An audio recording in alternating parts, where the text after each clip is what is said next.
وطن اقامت کہتے ہیں عارضی رہائش گاہ. یہ دنیا ہماری عارضی رہائش گاہ ہے اور جنت ہمارا وطن اصلی ہے. یہاں پر ہم مسافر ہیں اور جنت کے اندر مقامی ہوں گے اور جنت اصلی وطن جنت ہے. حدیث پاک میں فرمایا، نبی کریم علیہ السلام نے فرمایا کہ یہ دعا ضرور کیا کرو، اے اللہ، اے میرے مولا، اے میرے رب العالمین، اے میرے پالنے والے، اے میرے کریم رب، مجھے جنت عطا فرما اور دوزخ سے محفوظ فرما. یہ دعا کیا کرو ہر نماز کے بعد، ہر سویر اٹھ کے، ہر رات سونے سے پہلے. یہ آپ کے اور میرے آقا اور مولا صلی اللہ علیہ وسلم نے یہ دعا تعلیم فرمائی. فرمائے یہ دعا ضرور کیا کرو کہ مولا مجھے جنت عطا فرما اور دوزخ سے محفوظ فرما.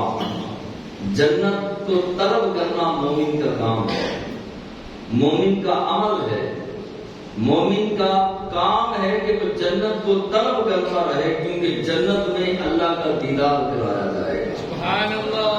خالق کائنات کا دیدار چشمدید ان آنکھوں کے ساتھ، ظاہری ماتھے کی آنکھوں کے ساتھ اللہ کا دیدار کرایا جائے گا جنت کے اندر. اور یہ بھی ذہن میں رہے کہ جہنم کے 7 دروازے ہیں. جہنم کے کتنے دروازے ہیں؟ سارے ہوگی. جہنم کے 7 دروازے ہیں اور جنت کے 8 دروازے ہیں. علماء کرام نے جو نقطہ یہاں پہ بیان کیا، بڑا خوبصورت نقطہ فرمایا کہ اللہ کی منشا یہ ہے، اللہ کی مرضی یہ ہے، خالق کائنات یہ چاہتا ہے کہ لوگ جہنم میں کم جائیں اور جنت میں زیادہ جائیں. سبحان اللہ. اور ایک نقطہ یہ ہے کہ جنت میں جانے والوں کی تعداد زیادہ ہوگی، کیونکہ جہاں پہ جانے والوں کی تعداد زیادہ ہو وہاں پہ دروازے بھی زیادہ لگائے جاتے ہیں، راستے بھی بڑے بنائے جاتے ہیں، راستے بھی زیادہ بنائے جاتے ہیں. علماء فرماتے ہیں کہ جنت میں جانے والوں کی تعداد زیادہ ہوگی، اس لیے 8 دروازے، اور جہنم میں جانے والوں کی تعداد کم ہوگی، اس لیے 7 دروازے. خالق کائنات نے جنتوں کے بارے میں اپنے حبیب علیہ السلام کو جو فرمایا قرآن و حدیث کے مطابق چند ایک گزارشات آپ کے گوشت گزار کرنی ہے. جنت ہے کیا؟ جنت کیا چیز ہے؟ اللہ کی بنائی ہوئی ایک جگہ کا نام ہے جنت. اللہ کی بنائی ہوئی جگہ کا نام جنت ہے، جس کے بارے میں احادیث کے اندر حضور کے فرمودات کے اندر آتا ہے کہ کسی آنکھ نے اس کو دیکھا نہیں. جنت کو کسی آنکھ نے، اس دنیا کی آنکھ نے دیکھا نہیں، کسی کان نے سنا نہیں، اور کسی انسان کے دل پر اس کا خیال تک نہیں گزرا. یعنی کہ اتنی اعلیٰ جنت ہے، اتنی حسین جنت ہے، اتنی خوبصورت جنت ہے کہ کسی دل کو اتنی افادیت اور اتنا مقام اور درجہ ملا ہی نہیں کہ کوئی دل تصور بھی کر سکے کہ جنت کیا چیز ہے. خالق کائنات نے جنت کو اتنا حسین بنایا. اور یہ جنت ہے اس کے لیے کہ اللہ کے نیک بندوں کی رہائش گاہ ہے، جنہوں نے اس دنیا کے اندر رہ کر اپنے رب کو راضی کیا، رب کے رسول صلی اللہ علیہ وسلم کو راضی کیا، جنہوں نے اس دنیا کو جنت نہیں بنایا بلکہ قید خانہ بنایا. یہ دنیا مومن کے لیے قید خانہ ہے. اس قید خانے کے اندر رہ کر وہ اللہ اور اس کے رسول کا حکم توڑتے نہیں رہے، اللہ اور اس کے رسول کے حکموں پر عمل کرتے رہے، قرآن مجید کا نور لے کر اپنی زندگی کو منور کرتے رہے، مسجدوں کو آباد کرتے رہے، ماں باپ کے قدموں میں بیٹھے رہے، مسلمانوں کے حقوق کا خیال کرتے رہے، کسی کا ایک پیسہ بھی نہ دباتے رہے، چغلی اور غیبت اور بہتان بازی اور گالی گلوچ سے بچتے رہے، فلمی ڈرامے اور گانے بازوں سے بچتے رہے. ایک پاکیزہ اور ستھری زندگی گزارنے والوں کی رہائش گاہ کا نام جنت ہے. اللہ نے اس رہائش گاہ کا، اس مقام کا نام جنت رکھا. یہ ہے کہاں؟ پہلا آسمان، پھر دوسرا، پھر تیسرا، پھر چوتھا، پانچواں، چھٹا سدرا، اور سدرا اوپر بعض علماء نے فرمایا اللہ کے عرش کے نیچے خالق کائنات نے جنت کو پیدا کیا، جنت کو بنایا۔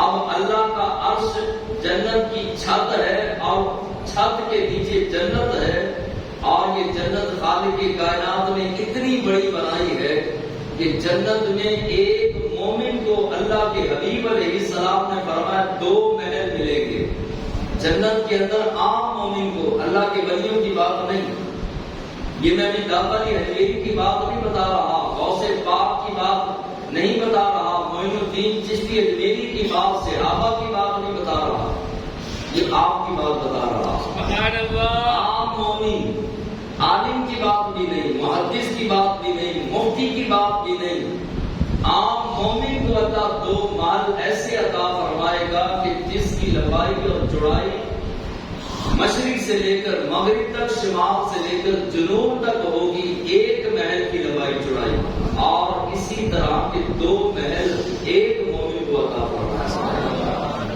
خالق کائنات نے اتنی بڑی جنت، اور علماء فرماتے ہیں کہ جنت کی 100 منزلیں ہیں، ایک منزل کے اندر پوری کائنات کے سارے انسانوں کو ڈال دیا جائے تو پھر بھی جگہ جو ہے وہ بچی رہے، ایک کونا بھی نہ بھرے۔ ساری کائنات جب سے دنیا بنی اس وقت سے لے کر اب تک، اور اب سے لے کر قیامت تک، اگر جنت کے ایک درجے کے اندر ساری کائنات کے انسانوں کو ڈال دیا جائے تو پھر بھی ایک کونا بھی جنت کا نہیں بھرے گا، تو اللہ نے جنت کو کتنا بڑا بنایا ہوگا۔ اب ایک جنت کا یہ عالم ہے تو 100 منزلہ جنت، اور پھر اس میں ہزاروں لاکھوں درجات، منزلیں 100 ہیں اور درجات ہزاروں لاکھوں۔ نیک، پرہیزگار، متقی، جتنا بڑا متقی ہوگا اتنا بڑا درجہ ہوگا، جتنا زیادہ نیک ہوگا، 5 نمازیں پڑھنے والا ہے اس کا اور درجہ، 7 تہجد پڑھنے والا ہے اس کا اور درجہ، 7 ماں باپ کا تابع دار ہے اس کا اور درجہ، 7 تلاوت قرآن کرنے والا ہے اس کا اور درجہ، 7 پڑوسیوں کے حقوق کا خیال کرنے والا ہے اس کا اور درجہ، حافظ قرآن ہے اس کا اور درجہ، عالم دین ہے اس کا اور درجہ، مفتی اسلام ہے اس کا اور درجہ، سخی ہے اس کا اور درجہ، حاجی ہے اس کا اور درجہ، اور اگر ولی اللہ ہے اس کا اور درجہ، غوث ہے اس کا اور درجہ، صحابی ہے اس کا اور درجہ، نبی ہے اس کا اور درجہ۔ ہزاروں لاکھوں درجات جنت کے اندر ہوں گے، منزلیں 100 ہوں گی۔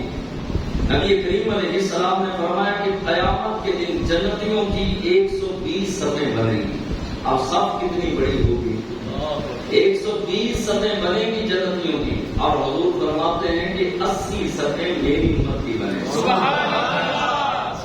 اب صف بھی 25 بندوں کی تو نہیں ہوگی، جس میں قیامت سے لے کر اب تک، یعنی کہ جب سے دنیا بنی اس وقت سے لے کر اب تک، اور اب سے لے کے قیامت تک جتنی بھی انسان نسل انسانیت ہوگی، جنتی لوگ ہوں گے، ان کی صفیں بنیں گی، اور ٹوٹل 120 صفیں، اور 120 صفوں کے اندر حضور فرماتے ہیں 80 صفیں میری، اور باقی کتنے بچے جی؟